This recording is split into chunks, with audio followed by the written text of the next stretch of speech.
우리가 앞선 그 사울에 대한 설교를 살펴봤었는데 사울은 정말 지극히 작은 자 중 하나였다. 작은 자 가운데 하나였다라고 할 수 있죠. 왜냐하면 베냐민 지파는 그 사사 시대 때 한 레인의 첩을 성폭행하고 죽인 사건으로 인해서 다 진멸을 당하고 겨우 600명밖에 남지 않았었기 때문입니다. 그래서 이스라엘 백성들은 그 베냐민 지파를 좀 천대했던 것 같습니다. 그뿐만 아니라 사사시대 때 진멸을 당하게 되는 그 원흉의 사건이 기브아에서 일어나지 않았습니까? 그래서 특별히 기브아 사람들을 아주 못마땅하게 생각을 했었습니다.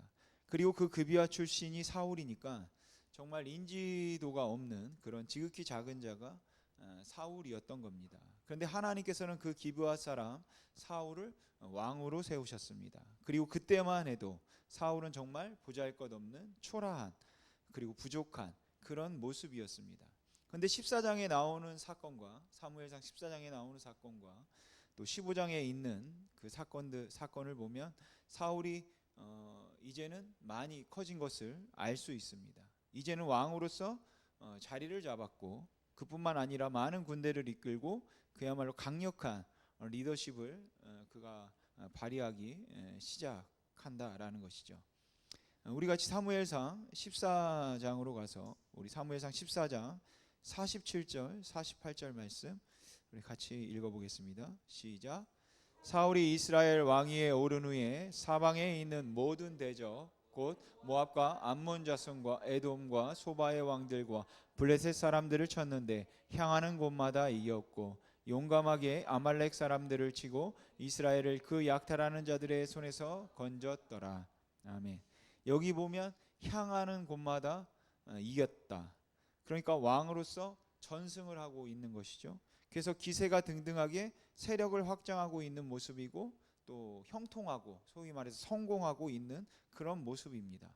우리는 보통 이렇게 성공하고 형통하는 모습을 보면 하나님의 손이 그와 함께 한다고 생각하고 그것을 복이라고 생각하지만 사실 사울의 경우를 보면 하나님께 버림을 받게 되는 그 결정적인 원인을 제공하는 것이 무엇인가 하면 바로 이 사울의 형통함입니다.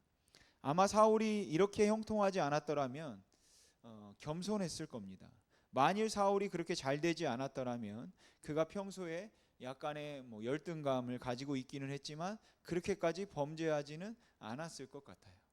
그런데 그가 형통하기 시작하자 그의 숨겨져 있던 기질이 드러나기 시작하고 그가 기세등등하게 자리를 잡아가기 시작하면서 이제 오늘 본문의 사건이 일어나게 되는 거죠. 오늘 본문 말씀을 보면 두 가지 정도 여러분도 잘 이해하기 어려운 부분일 거라고 생각하는데 우선 첫 번째는 하나님의 잔인한 명령입니다. 하나님께서 사울에게 주셨던 명령은 아말렉 사람들을 쳐서 죽이되 남녀노소 할 것 없이 모든 사람들을 다 죽여버리고 또한 그곳에 있는 모든 소, 양, 모든 생물들을 다 죽여라 라는 것이었습니다. 그래서 도대체 하나님께서는 왜 이런 잔인한 명령을 내리셨을까 하는 것이 잘 이해되지 않는 부분일 거라고 생각됩니다. 그 다음에 두 번째로 저희가 이해하기 어려운 것은 하나님의 후회하심입니다. 사실 하나님께서는 사울을 왕으로 세울 때부터 못마땅해 하셨죠. 하나님께서는 이스라엘 백성들이 원하는 기준대로 사울을 왕으로 세우시긴 했지만 하나님이 마음에 두고 있었던 왕은 다윗입니다. 그렇게 하나님께서는 사울을 왕으로 세울 때부터 못마땅하고 또한 그가 하나님을 경외하는 사람이 아니라는 것을 알고 계셨습니다. 그럼에도 이스라엘 백성들의 원함대로 왕으로 세워주셨죠. 왜냐하면 그 일을 통해 어쩌면 그들에게 교훈을 주기 위해서인 것이죠. 그리고 하나님께서는 사울을 물리고 난 다음에 다윗을 세울 계획을 가지고 계셨습니다. 그러한 계획 가운데서 하나님께서는 사울을 세우셨음에도 불구하고 오늘 본문이 있는 15장에서 두 번이나 하나님이 후회했다고 이야기를 한다라는 것이에요. 그래서 하나님의 후회라는 것은 도대체 무엇일까라는 것과 왜 하나님은 잔인한 명령을 내리셨을까 하는 것, 이 두 가지를 오늘 좀 같이 생각해 보려고 합니다. 여러분, 이스라엘 백성들이 광야 생활을 마치고 가나안 땅에 들어갈 때 여호수아 6장이나 또 8장에 있는 말씀을 보면 그때 하나님께서 이스라엘 백성들에게 주셨던 명령이 사실은 처음부터 잔인했습니다. 그 명령은 가나안에 있는 사람들은 남녀노소할 것 없이 모두 다 죽이라는 것이었어요. 그렇기 때문에 성경을 읽는 많은 분들은 이 부분을 읽으면서 하나님의 그러한 잔인함에 정말 의아해하기도 하고 하나님답지 않다 이렇게 생각을 하기도 합니다. 그러면서 구약에서는 하나님께서 왜 이렇게 잔인하게 하셨을까? 라는 물음에 어떤 분들은 말하기를 그것은 그 족속들의 죄가 가득 찼기 때문에 하나님께서 내린 심판이었다, 이렇게 말하기도 하고, 모든 사람들에게 보편적으로 임할 수 있는 재앙이다 라는 의미로 그것을 해석하기도 합니다. 근데 재미있는 것은 원래 하나님께서 율법을 주실 때 그 하나님의 명령은 그렇지 않았다라는 것이죠. 신명기 20장 10절에서 11절 말씀 우리 같이 한번 읽어보겠습니다. 시작.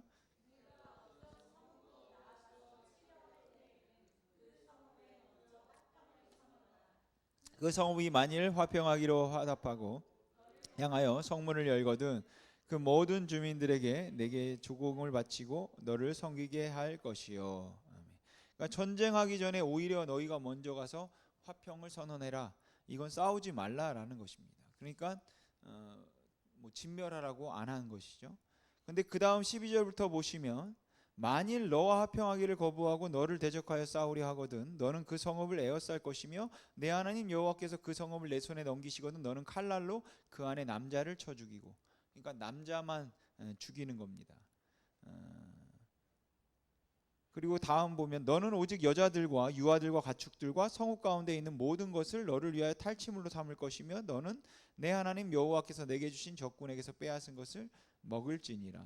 그러니까 거기에 있는 것들을 탈취물로 사용하지만 절대로 죽이지 말고 죽이는 것은 남자만 죽여라, 이런 말씀을 하셨다라는 것이죠. 그리고 15절 16절을 보시면 이렇게 말씀하시는데 같이 읽어보겠습니다. 시작. 멀리 떠난 성읍들 곧 이 민족들에게 속하지 아니한 성읍들에게는 이같이 행하려니와 내 하나님 여호와께서 내게 기업으로 주시는 이 민족들의 성읍에서는 호흡 있는 자를 하나도 살리지 말지니 곧 헷 족속과 아모리 족속과 가나안 족속과 브리스 족속과 히위 족속과 여부스 족속을 내가 진멸하되 내 하나님 여호와께서 내게 명령하신 대로 하라. 아멘. 그러니까 하나님께서 내신 명령은 이스라엘 백성들이 어디에 가든지 전쟁을 하면 그 전쟁을 하면서 몽땅 사람들을 다 진멸해 죽여버리고, 그래서 그 모든 사람들이 이스라엘을 무서워하며 벌벌 떨게 하는 그런 잔인함으로 모든 세상을 평정하라라는 것이 아니라 그와 같이 잔인하게 모든 호흡 있는 자들과 가축까지도 온통 다 죽여버리라고 명령하셨던 것은 이 여섯 족속 뿐이었다라는 것이죠. 헷 족속, 아모리 족속, 가나안 족속, 브리스, 히위, 여부스 족속입니다. 물론 그렇다 할지라도 사실 이 말씀은 잔인합니다. 그래서 저도 잘 이해 못하는 부분이기는 합니다. 아무튼 하나님께서는 유독 가나안 여섯 족속에 대해서만 이러한 잔인한 명령을 하셨다라는 것이죠. 하지만 그 나머지 족속들에 대해서는 화평을 청하고, 그래서 화평하면 괜찮지만 그렇지 않으면 전쟁을 했을 때 다시 대적할 수 있는 그런 남자들만 치고 다른 사람들에게는 칼을 대지 말라, 이렇게 명령하셨다는 겁니다. 그럼 유독 이 가나안의 여섯 족속에 대해서 하나님께서 하셨던 이 잔인한 명령의 의도는 도대체 무엇일까요? 그 여섯 족속이 더 악하기 때문에 그랬을까요? 그렇지는 않습니다. 그래서 제가 이해하기에 하나님께서 그렇게 하셨다는 것은 좀 상징적인 의미가 있다고 생각됩니다. 여러분, 하나님께서는 이제 이스라엘 백성들이 가나안 땅에 들어갔을 때 그 가나안에서 비로소 하나님께서 직접 다스리시는 하나님의 나라, 그러니까 하나님이 주신 율법에 의해서 모든 일들이 행해지고, 그러니까 안식일을 거룩하게 지키지 않는 자는 돌로 쳐서 죽이라고 하면 그렇게 죽이고, 하나님이 말씀하신 부정한 것을 행하는 자들 그들은 모두 죽이라고 명령하시면 그렇게 죽여서 그 땅에는 죄가 없고 오직 하나님만을 경외하는 사람들이, 하나님의 다스림에 온전히 순종하는 그런 신정 국가를 그 가나안 땅에 하나님께서 만들고자 하셨다라는 것이죠. 상징적으로. 물론 하나님이 직접 하나하나 통치하시는 그런 신정 국가를 만드는 것이 물론 하나님의 계획은 아닙니다. 하지만 바로 하나님의 거룩한 가운데 그 다스림을 받는 나라는 이런 것이다, 이런 나라라는 것을 상징적으로 보여주기 위한 의도가 거기에 담겨져 있었다라는 것이죠. 그렇기 때문에 다른 곳은 몰라도 가나안 땅에서만은 어떤 죄도 용납되어서는 안 된다, 이렇게 하셨다라는 것이에요. 그런데 이 말씀은 처음부터 이루어지지가 않죠. 그 이유는 우선 이스라엘 백성들이 온전히 가나안 백성들을 다 쫓아내지 않았기 때문에 그렇고, 두 번째는 이스라엘 백성들도 하나님의 율법에 순종하고자 하는 그런 마음이 없었기 때문에 그렇습니다. 하지만 이러한 말씀에서 보여주고 있는 그 가나안 땅의 특징은 바로 신정입니다. 하나님이 직접 다스리는 곳, 하나님이 친히 통치하시는 곳, 그래서 하나님께서 역사하셔서 어떤 죄도 용납되지 않는 곳, 하나님만 경외하고 다른 어떤 우상도 섬기지 않는 곳, 그렇게 상징적으로 하나님의 나라를 그 가나안이 의미했다라는 것이죠. 물론 가나안 땅은 여러분도 아시겠지만 그렇게 되지 않습니다. 그리고 사사시대를 겪으면서 온난문란하고 음란한 것들로 하나님께서 계획하시고 세우셨던 적과 꿀이 흐르는 땅이 그야말로 죄악이 가득 찬 그런 땅이 되어버리죠. 그러니까 이스라엘 백성들이 들어오기 전과 하나도 달라지지 않았다라는 것입니다. 이스라엘 백성들이 들어옴으로 그것의 진정한 의미에서의 상징적으로라도 그러한 신정이 이루어질 줄 알았는데, 그 신정이 이루어지는 것이 아니라 여전히 똑같이 사실은 여전히 똑같이 인간들이 다스리는 그런 죄가 관영하고 우상이 가득한 곳이 되어서 이스라엘 백성들은 다 가나안화 되었지, 가나안 땅을 하나님이 다스리는 신정으로 만들지는 못했다라는 것이죠. 그렇게 실패하고 난 다음에 하나님께서는 여전히 가나안 땅을 영원한 하나님 나라를 바라보는 신정 지역으로 세우시기 위해서 거기에 이제 다윗을 세우게 되는 겁니다. 그리고 다윗을 통하여서 하나님께서는 하나님의 나라를 보여주고 있다, 말씀하고 계신다라는 것이죠.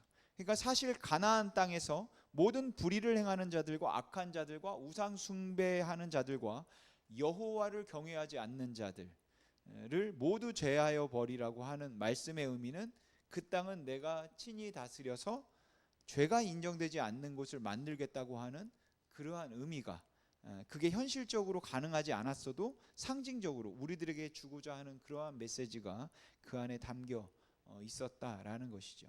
그리고 바로 그런 이유 때문에 처음 사울을 왕으로 세우시고 난 다음에 이제 네가 왕이 되어서 다스리게 될 그 나라는 하나님이 주권적으로 다스리는 곳으로 어떤 우상도 섬기지 말아야 할 것이고, 어느 누구도 그곳에서 감히 하나님의 자리에 있지 말아야 할 것이며 하나님만을 높여야 된다 라는 의미에서 하나님께서 사울에게 주셨던 첫 번째 명령이 무엇인가 하면 아말렉을 쳐라 였습니다.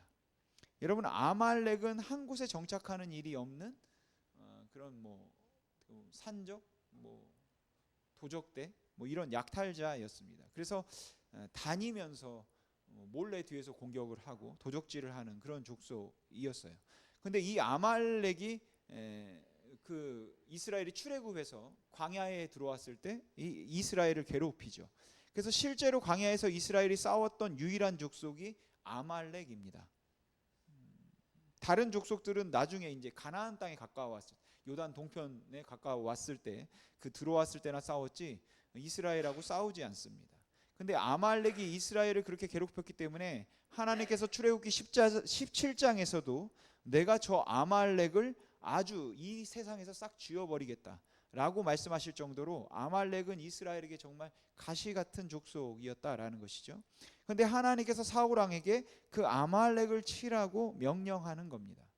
그리고 하나님께서는 그 아말렉을 공격할 때에 처음 가나안 땅에 들어갈 때 여호수아에게 주셨던 명령, 그 명령을 그대로 말씀하고 계신다라는 것이죠. 여기가 유일한 곳입니다. 이 이후에 단 한 번도 이런 명령이 없습니다. 너는 그곳에서 아말렉 사람들을 보면 남녀노소를 막론하고 다 죽여라. 모든 짐승과 가축까지도 몽땅 죽여라. 아마 여기서도 하나님께서 이런 명령을 하신 것은 사울이 왕이 되어서 세우는 그 왕권은 처음 이스라엘 백성들이 가나안 땅에 들어갈 때와 마찬가지로 이제 하나님이 다스리시는 신정을 만들겠다는 그러한 의미일 겁니다. 하나님이 직접 다스리겠다라는 그러한 말이다라는 것이죠. 그리고 이 일은 엄밀한 의미에서 이제 예수 그리스도를 통해서 완성된 일이 된다라는 것이죠. 그럼 그리스도께서 완성하심으로 인하여서 유일하게 신정이라고 우리가 말할 수 있는 곳은 어쩌면 하나님이 중심이 되는, 그렇게 그리스도가 통치하는 곳, 그 신정이 되는 곳은 바로 교회가 됩니다. 그래서 그 교회를 통해서 이제는 하나님께서 그 하나님의 나라를 이루어 가신다라는 것이죠. 그런데 여기서 우리가 좀 오해하지 말아야 하는 것이 있습니다. 바로 교회가 교회의 이제 신정을, 하나님의 나라를 이루어가기 위해서 교회의 신정을 세운다고 하는데, 바로 교회가 신정을 하면 안 된다라는 것이죠. 사실 교회는 신정이 안 됩니다.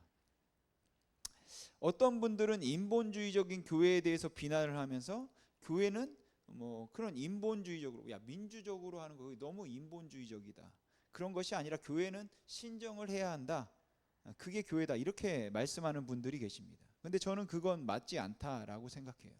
여러분, 인본주의의 반대말은 신정이 아니라 신본주의입니다. 그러니까 하나님이 중심이 된 통치 체제를 말한다면 저는 뭐 그거는 동의할 수 있습니다. 하지만 여기에서 말하고 있는 신정이라는 것은 하나님이 친히, 하나님이 직접 뭐 하나하나 다 말씀하셔서 다스린다라는 것이에요. 그리고 하나님께서 친히 다스린다는 말의 의미는 이 교회에서 옳고 그른 것을 구별하고, 그리고 하나님의 공의와 정의를 드러내는 것이 누군가 하면 바로 하나님이 직접 하신다라는 것이죠. 그런데 과연 하나님께서 그렇게 직접 하십니까? 교회에서? 이 교회에서 하나님이 신정을 하신가요? 하나님께서 그렇게 신정을 하지 않으시죠. 그래서 뭐 사람들이 투표하자, 뭐 민주적으로 이렇게 뭐 하자 그러는데, 그러한 것들을 보면서 신정을 주장하는 사람들은 그런 것들은 너무 인간적이다, 그렇게 하지 말고 하나님이 다스리는 곳이니까 우리가 이거 하나님이 하게 해야 된다, 그렇게 이야기를 하는 겁니다. 그래서 뭐 제비도 뽑고 뭐 여러 가지 뭐 그런 반복들을 쓰긴 하는데, 그럼 하나님이 그렇게 말할 때 어떻게 하신다고 할까요? 하나님이 어떻게 세상을 다스리겠습니까? 하나님이 직접 뭐 말로 하나하나 통치하지 않고 하나 알려주지 않는데, 그럼 하나님께서 직접 다스린다고 할 때 어떻게 다스릴까요? 방법은 간단합니다. 하나님께서 이 교회에서 신정을 하기 위해서는 신정 대리인을 세우는 겁니다. 누가 신정 대리인일까요? 누가 신정 대리인입니까? 정말 그렇습니까? 근데 그렇게 되면 엄밀한 의미에서 신정이라고 말하지만 신정이 아닌 것이죠. 그거는 목회자의 독재입니다. 그런데 그것을 신정인 것처럼 생각을 해서 하나님의 정권을 가지고 있는 목사가 그냥 하라고 그러면 하고, 하지 말라고 그러면 하지 않고, 뭘 의논해서 하냐, 그거 너무 인본주의적이다라고 하면 뭐 우리가 하나님에게 맡겨야지, 모든 것을 다 뭐 제비 뽑는다든지, 그거는 뭐 맞지 않는다라고 생각합니다. 이제 어느 나라도 더 이상은 하나님께서 신정을 하시는 나라는 없습니다. 그래서 성경에 나오는 이러한 이야기들은 전부 다 하나님이 이 땅에 신정을 하는 국가를 이루겠다고 하는 하나님의 뜻을 보이셨다가 몇 번 꺾이고 실패한 그러한 좌절한 사건들을 말하고 있는 것이 아니라, 여기 가나안에 처음 시작하거나 아니면은 다윗의 왕조를 통해서 하나님께서 보여주고 또 예시하시는 것은 바로 이런 하나님의 나라가 임할 것이다 라는 것이죠. 그렇게 하나님의 나라를 예시하고 있는 것이지 실패한 것을 이야기하고 있는 게 아니기 때문에, 그런 의미에서라고 한다면 이미 예시된 것이 예수 그리스도 통해서 완성되었기 때문에 우리는 더 이상 신정 국가를 기대하는 게 아니라는 겁니다. 여러분 기독교 국가 만들 수 있을까요? 뭐 여수시를 예수시로 가능합니까? 저는 기독교 국가 못 만든다고 생각합니다. 하나님은 기독교 국가를 만들지를 원하지 않으세요. 왜냐하면 제가 이해하는 바 하나님이 하나님의 나라를 세워가는데 이제 하나님께서 사용하시는 도구는 예수 그리스도께서 이 땅에 오심으로 더 이상은 뭐 무기나 칼이 아니라 사랑이기 때문입니다. 하나님은 사랑으로 세상을 다스리기를 원하신다라는 것이죠.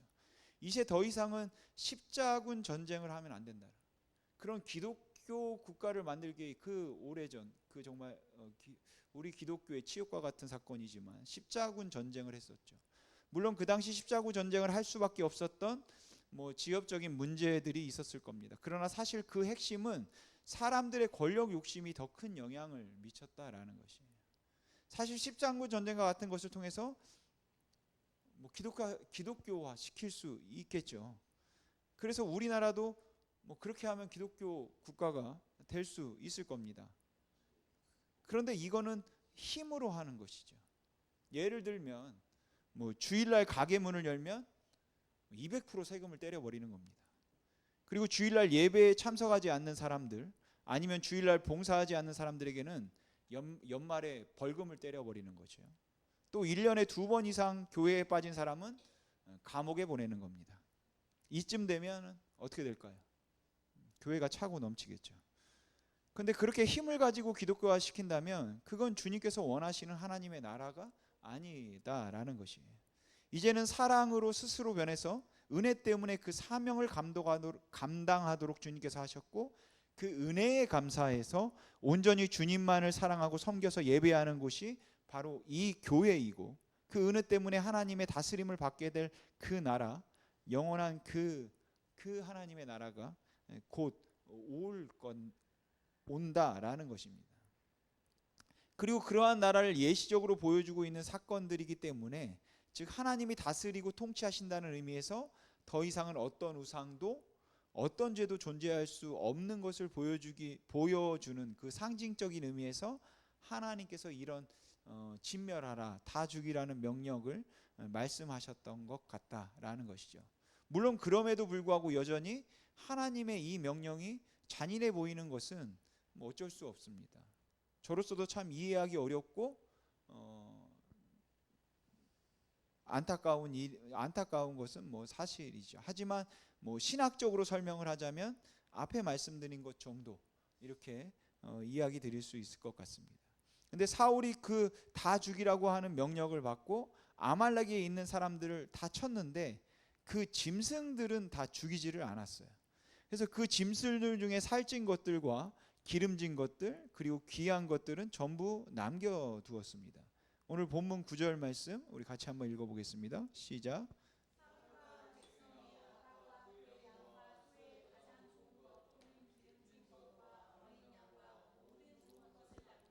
진멸하기를 즐겨 아니하고 가치 없고 하찮은 것은 진멸하니라. 아멘. 그러니까 하찮은 것은 다 없애고 값져 보이고 좋은 것들은 없애지 않고 그냥 남겨두었던 겁니다. 그리고 하나님께서는 그것을 보고 진노하셨습니다. 근데 만약 이때 사울이 하나님 저는 짐승을 못 죽이겠습니다. 그리고 죄 없는 사람들 그 불쌍한 뭐 여자와 아이들을 제가 어떻게 죽입니까? 하나님 그러지 마십시오. 이렇게 뭐 이야기를 했다면 뭐 저는 하나님도 그걸 이해해 주지 않았을까 뭐 생각되긴 합니다. 근데 지금 사울이 한 일은 무엇인가 하면 모든 하찮은 것들만 다 죽이고 좋은 것들은 전부 다 취했다라는 것이죠. 그리고 그 좋은 것을 취했다는 이야기는 결국은 하나님의 다스림에 도전을 하고 있는 것이죠. 이건 내가 다스리겠다는 것이고 이제 내가 왕으로 내가 모든 것을 통치하겠다는 의미가 그 안에 담겨 있기 때문에 하나님을 진노하게 만든 것입니다. 그래서 하나님께서는 사무엘에게 나타나셔 말씀하시기를 내가 저 사울을 버리겠다. 그를 쫓아내어 왕위에서 물러나게 할 것이고 내가 다른 사람을 세우겠다고 하십니다. 그리고 그 말을 듣고 사무엘은 밤새도록 하나님 앞에서 슬퍼하며 이제 기도하죠. 그리고 다음 날 사울을 찾아갑니다. 14절을 보시면 사무엘이 사울에게 이렇게 말하죠. 사무엘이 이르되 그러면 내 귀에 들려오는 이 양의 소리와 내게 들리는 소의 소리는 어찌 됨이니까. 근데 그때 사울이 한 말이 참 재미있습니다. 그것은 우리가 아말렉 사람에게서 끌려온 것인데 백성이 당신의 하나님 여호와께 제사하려 하여 양들과 소등 중에서 가장 좋은 것을 남겼습니다. 이게 사무엘서를 기록한 저자가 의도적으로 그렇게 한 건지는 모르겠지만 방금 15절 말씀을 보거나 또한 21절 말씀을 보아도 그런데 사울은 말할 때마다 당신의 하나님 여호와께 제사하려 하여 당신의 하나님이라는 말을 자꾸 씁니다. 저는 이게 지금 상당히 교만해져 있는 것 같은 그런 생각이 든다라는 것이죠. 이제는 마치 하나님이 자기의 하나님이 아니라 자기가 하나님과 맞서 있는 것처럼 보인다는 겁니다. 그렇게 사울은 사실 자기가 취하려고 남겨두었음에도 불구하고 하나님께 정말 기름진 것으로 제사를 드리기 위해서 남겨두었다고 또 이런 자기를 합리화시키는 것을 또 우리가 볼 수 있죠. 그뿐만 아니라 그의 교만함을 또 볼 수 있는데 그가 아말렉을 물리치고 승리하고 난 다음에 한 일이 무엇인가 하면 자기를 위해서 기념비를 세운 겁니다. 그렇게 기념비를 세워서 사람들로 하여금 자기를 칭송하고 높이도록 만들었다라는 것이죠. 결국 이러한 모습들이 나중에는 다윗을 사람들이 자기가 아니라 다윗을 높일 때 그 다윗을 시기하게 만들고 그러한 뭐 열등감과 콤플렉스가 있으니까 그를 또 그것들이 파멸로 몰고 가게 되는 것이죠. 근데 저 재미있는 건 사무엘이 사울에게 하나님께서 이제 당신을 버렸습니다. 그래서 당신은 왕위에서 물러나게 될 겁니다 라고 말하니까 사울이 이렇게 말하죠. 내가 범죄하였나이다. 내가 여호와의 명령과 당신의 말씀을 어긴 것은 내가 내 백성을 두려워하여 그의 말을 청종하였나이다. 사실 이거 다 죽여버리면 백성들이 너무 아깝다고 생각할까 봐 백성들이 두려워서 여호와의 말씀을 어기고 내가 살려놨습니다. 물론 이것도 책임을 전가하고 있는 그런 모습이긴 합니다. 자신을 합리화시키는 이제 그런 모습이죠. 그럼에도 내가 범죄하였습니다라고 해서 꼭 사울이 죄를 고백하는 것처럼 보인다라는 것이에요. 그래도 사무엘이 다시 사울에게 하나님께서 이제 당신을 버렸다. 그래서 당신은 왕위에서 물러나게 될 거다라고 말하고 사울과 내가 너와는 이제는 함께하지 않겠다. 그렇게 사울을 떠나려고 하니까 사울이 사무엘의 겉옷을 찢어지도록 붙잡습니다. 그러면서 그가 반복해서 내가 범죄했다 이렇게 말해요. 그래서 사울이 죄를 고백하는 것처럼 보인다라는 것이죠. 그리고 이후에도 사울은 여러 번에 걸쳐서 자기가 회개하는 것 같은 그러한 모습을 사무엘상에 보면 보입니다. 그런데 사실 그는 진심으로 회개한 적은 없었습니다. 여기 30절 말씀을 한번 잘 보시기 바랍니다. 우리 같이 한번 읽어보겠습니다. 시작.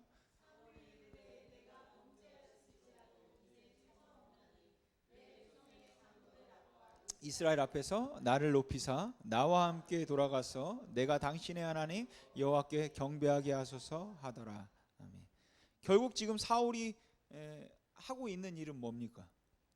내가 범죄했습니다. 그러니까 제발 나와 함께 들어가서 예배해 주십시오 라고 말하고 있긴 한데 그렇게 예배해 달라고 말하는 이유가 내가 그렇게 들어가서 사무엘 당신과 예배하는 것을 보고 이스라엘 백성들과 장로들이 아직도 사무엘이 사울과 함께하고 있구나 라고 안심을 해서 사울을 칭찬해주고 높여주고 그래서 비록 아말렉에서 뺏은 것을 다 죽이지 않았지만 그럼에도 불구하고 하나님이 사울을 아직 인정하시고 사울과 함께 하신다는 것을 확인시켜줘라. 나와 지금 하나님께서 함께 하는 걸 확인시켜 주어라. 그리고 나를 높여줘라. 이 이야기를 사울이 하고 있다라는 것이에요. 그러니까 하나님 앞에서 진정으로 회개해서 그 잘못을 하나님 앞에 고백하면서 내 죄를 내가 범죄했습니다. 내 죄를 용서해 주십시오. 나를 죽여 주십시오. 이런 이야기를 하고 있는 것이 아니다라는 것이죠. 결국 지금 회개하고 있는 장면이 아니라 오히려 지금 그가 하고 있는 것은 회개하는 것처럼 보이지만 내가 지금 누리고 있는 것을 빼앗길까봐 두려워서 보이는 그런 모습일 뿐이다라는 겁니다. 지금 내가 백성들이 칭송받고 있는데 그 칭송이 사라질까봐 그것을 두려워하고 있는 것이죠. 혹여라도 다른 백성들이 나를 대적하면 어떻게 하는가? 혹여라도 그곳에 있는 내 백성들과 장로들이 나를 이상해 보면 어떡할까? 제발 사람들 앞에서 나를 높여 주십시오. 이겁니다. 그렇게 그는 진심으로 회개하고 있는 게 아니다라는 것이죠. 또한 그는 하나님을 사랑한 적이 없었기 때문에 이 사울의 회개와 다윗도 범죄하죠. 그러나 그 다윗의 회개는 다르다라는 겁니다. 범죄하고 난 다음에 다윗이 했던 회개는 어떻습니까? 그가 얼마나 가슴을 치며 정말 침상을 눈물로 적시면서 회개합니까? 그가 하나님께 범죄한 그 죄를 용서해 주시고 난 후에도 밤마다 그는 침상을 적시면서 하나님 앞에 울었다고 성경은 말하고 있습니다. 내가 하나님 앞에 어찌하다 이렇게 범죄했는가? 내가 어찌하여서 하나님의 이름을 땅에 떨어뜨렸고 내가 감히 하나님 앞에 그런 말도 안 되는 죄를 범할 수 있단 말인가? 그것을 가슴을 치면서 울고 회개하고 그리고 그것 때문에 그가 평생 그것을 마음에 두고 힘들어하는 모습을 우리가 볼 수 있다라는 것이죠. 그런데 사울의 경우에 있어서 잘못했다고 하며 옷자락이 찢어지도록 사무엘의 옷자락을 붙잡긴 했는데 그 잘못했다고 회개하고 있는 모습은 진심으로 회개하고 있는 모습이 아니라 지금 누리는 것 빼앗길까 봐, 지금 백성들의 친송이 사라질까 봐, 자기가 지금 당할 것들에 대한 그 빼앗길 것에 대한 두려움 때문에 그런 모습을 보이고 있다라는 것이죠. 그런데 여러분, 얼마나 많은 경우에 우리들의 회개가 때로는 이 사울의 회개와 같아서 우리가 두려워하는 것은 하나님을 슬프게 했다는 것을, 하나님을 아프게 했다는 것을 두려워하는 것이 아니라 그로 인하여서 겪게 될 내가 감당해야 될 그 손해가 두렵고 피해가 두렵다라는 것이에요. 죄를 지었다는 것이 두려운 것이 아니라 죄는 그냥 걸리지만 않았으면 좋았겠는데 더 즐길 수도 있었는데 이게 발각되어서 내 인생이 종쳤네, 이게 힘들다라는 것이죠. 내가 범죄하였다는 것을 가지고 괴로워하는 것이 아니라 이제 이렇게 내 인생이 끝났구나라는 것 때문에 내가 받을 손해 때문에 그게 괴롭고 그래서 회개하는 척하고 있는 모습을 우리에게도 볼 수 있지 않냐라는 겁니다. 여러분, 사울의 경우에 있어서 오늘 말씀에도 보면 여러 번 걸쳐서 그가 거짓말을 하기도 하고 때로는 탐욕을 부리기도 하고 얼마나 교만해졌는지 자기를 드러내려고 하는 그 모습들을 보이는데, 그럼 사울로 하여금 이러한 모든 것들을 가능하게 만드는 것이 무엇이겠습니까? 앞에서도 말했지만 바로 그의 형통함입니다. 형통함으로 하나님을 사랑하지 않고 그 자기 중심적인 삶이 아주 노골적으로 드러나기 시작했다라는 것을 우리가 볼 수 있다라는 것이죠. 그래서 하나님께서 사무엘에게 말씀하시기를 내가 그를 왕으로 세운 것을 후회한다, 이렇게 말씀하시죠. 그런데 29절에 있는 말씀을 보면 이렇게 이야기합니다. 이스라엘의 지존자는 거짓이나 변개함이 없으시니 그는 사람이 아니심으로 결코 변개하지 않으신다 라고 말해서 이스라엘의 하나님 여호와께서는 사람이 아니기 때문에 결코 그의 마음을 바꾸지 않는다, 이 얘기를 하고 있거든요. 후회한다 하고 이 이야기는 또 어떻게 보면 또 모순적인 또 그런 이야기가 됩니다. 그래서 어떤 신학자들은 하나님은 완전하신 분은 아니신데 하나님은 선하신 분이다. 그러니까 하나님은 후회도 하신다, 하나님은 실수도 하신다. 그렇게 실수와 후회를 통해서 하나님은 그 선하심으로 우리와 함께 아름다운 세상, 모든 사람들이 살기 좋은 세상을 만들어가고 있다, 그렇게 주장을 하기도 합니다. 그리고 그렇게 사실 하나님이 우리와 함께 아파하신다, 그리고 세상이 잘못되면 하나님은 막 괴로워하시고 그러면서 더 나은 세상을 위해서 우리를 도우셔서 우리와 함께 그 일을 만들어 가신다라고 이야기하면 하나님의 따뜻함은 느낄 수는 있습니다. 그런데 저는 그 하나님을 신뢰할 수는 없을 것 같아요. 우리가 고난 가운데 있을 때라도 우리가 견디며 살 수 있는 것은 하나님이 다 아신다, 믿기 때문이고 하나님께서 다 하신다, 믿기 때문에 이런 우리가 견딜 수 있는 것 아닙니까? 근데 우리가 참 열심히 살아도 잘 안 되고 난 다음에, 그리고 하나님 앞에 섰을 때 하나님께서 야, 미안하다, 내가 참 도와주고 싶었는데 내 능력이 안 돼서 못했다, 그러면은 어떨까요? 저는 그래도 하나님 믿고 끝까지 견뎠는데, 참았는데, 야, 왜 날 믿고 참았냐, 내 능력이 좀 부족했다, 이렇게 말씀하신다면 이거 어떻게 하겠습니까? 이거 너무 허무하지 않겠습니까? 여러분, 우리가 끝까지 참을 수 있는 것은, 왜 우리가 끝까지 참을 수 있습니까? 하나님이 변하지 않으신다, 하나님이 다 하신다, 하나님이 기어코 이루신다 라는 그 믿음이 있기 때문에 우리는 견디고 참을 수 있는 겁니다. 그러니까 하나님이 후회하신다는 말의 의미는 물론 어떤 의인화된 그러한 표현이기는 하겠지만, 여기서 말하는 후회라는 것은 지적 혹은 어떤 의지적으로 한 일에 대한 후회를 말하고 있는 것이 아니라, 이것은 감정의 상태에 대한 표현이라는 것이죠. 하나님이 후회하셨다는 말의 의미는 다른 말로 이야기하면 하나님이 슬퍼하셨다라는 겁니다. 하나님께서 아파하셨다는 그러한 말이고, 하나님께서 안타까워하셨다라는 겁니다. 물론 하나님은 변하지 않는 분인 것은 틀림없이 맞습니다. 그렇기 때문에 하나님께서는 불변하시는 분이십니다. 그러나 하나님이 불변하신다는 말의 의미가 하나님은 감정이 없다는 뜻은 아니에요. 그러니까 하나님은 감정의 기복도 변화도 없는 그러한 상태를 가리켜서 변하지 않는 분이라고 말하는 것이 아니다라는 것이죠. 하나님은 감정의 표현이 있다는 겁니다. 그러니까 우리가 하나님 앞에 찬양을 드릴 때 하나님이 기뻐하신다, 이 말의 의미는 하나님이 정말로 기뻐한다라는 겁니다. 물론 우리는 그 하나님의 감정을 설명할 수 없고 그것을 온전히 이해할 수는 없습니다. 그렇지만 성경이 말하기를 내가 나의 말을 지키면 내가 너를 기뻐한다 라고 말씀하지 않습니까? 그러니까 그게 우리가 그렇게 지킬 때 하나님을 기쁘게 한다라는 것이죠. 그리고 우리가 하나님 앞에 범죄하면 하나님은 안타까워하신다, 슬퍼하신다라는 겁니다. 그렇게 하나님께서 우리가 범죄했을 때 슬퍼하시고, 우리가 하나님 앞에 찬양을 드리며 순종할 때 기뻐하시는 것, 그것이 바로 우리 하나님이시다라는 것이죠. 그리고 이러한 하나님의 감정의 변화를 생각한다면, 이 하나님이 후회하셨던 말의 의미는 내가 괜히 그렇게 했다라는 말씀을 하고 계시는 것이 아니라, 그게 그렇게 밖에 되어지는 일이 아님을 알고 계시는데 그 일로 인하여서 심히 안타까워하셨다, 슬퍼하셨다, 그 이야기를 하시는 겁니다.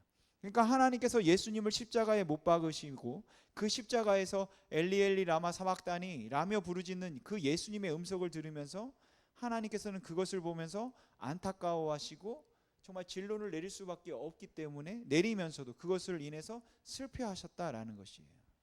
하지만 그 진노는 그 일은 그렇게 되어질 수밖에 없었던 것, 진노는 내려질 수밖에 없었던 겁니다. 그러나 그것을 슬퍼하셨다라는 것이죠.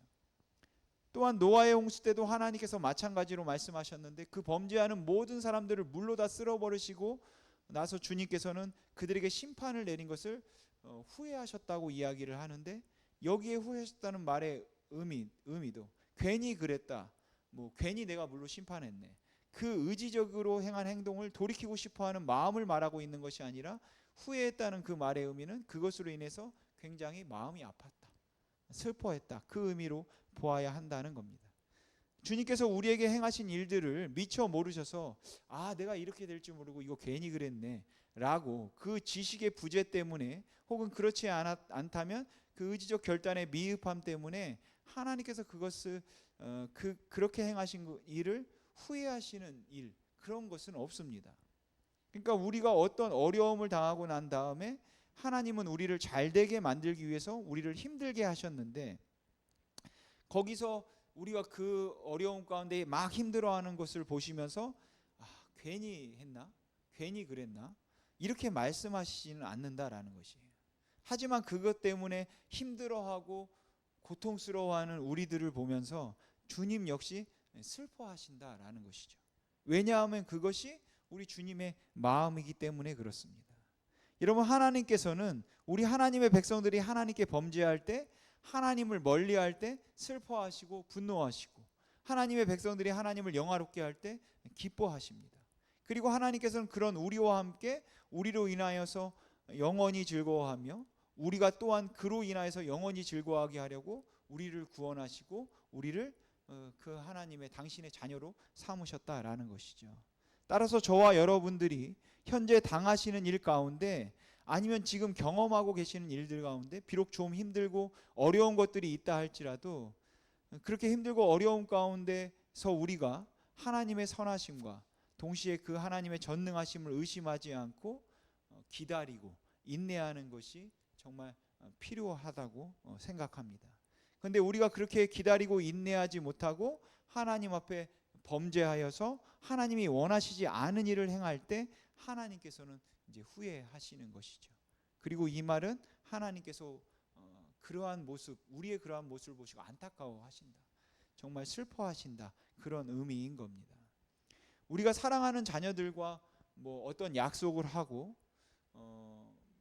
뭐 그런 약속이 지켜지지 않을 때 우리가 또 뭐 매를 들거나 또 벌을 주면서 그 약속을 후회하는 것처럼 우리가 그렇게 말하지만, 그건 내가 그런 약속을 하지 말았어야 했는데 그런 의미가 아니라, 사실은 그 약속을 어김으로 뭐 매를 맞고 있는, 벌을 받고 있는 것이 너무 안타깝다는 의미로 그 말을 하고 있는 것처럼, 이 하나님의 후회하심도 하나님이 우리를 보고 그런 안타까워하신다는 그 표현이라고 우리가 보면 맞을 것 같다라는 것이죠.